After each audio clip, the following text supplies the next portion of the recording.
Hello students, আবারও একটি নতুন ইনফরমেটিভ ভিডিও নিয়ে তোমাদের সামনে হাজির হলাম। আমি আজকে পড়াতে লাভার অরণ্যে চলে এসেছি।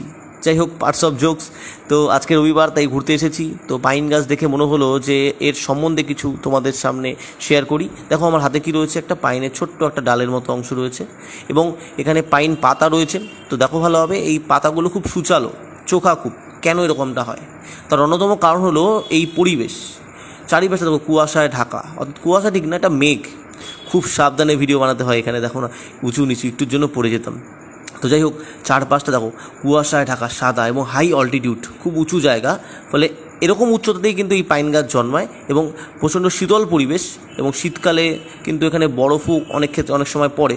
তো অনেক সময় বাষ্পমোচন করতে পারে না গাছ বরফের জন্য, তাই এর আকৃতিটা সুচালো হয়। এবং বাষ্পমোচন রোধের জন্য এর যে পাতা পুরো কিউটিকল দ্বারা আবৃত, মোম জাতীয় একটা বস্তু এর মধ্যে রয়েছে, যার ফলে বাষ্পমোচন রোধ হয়, গাছ কিন্তু জল সংগ্রহ করতে পারে। তো এই হলো এর বৈশিষ্ট্য। যদি ভিডিওটি ভালো লাগে অবশ্যই লাইক, কমেন্ট, শেয়ার এবং সাবস্ক্রাইব করে দিও। ধন্যবাদ।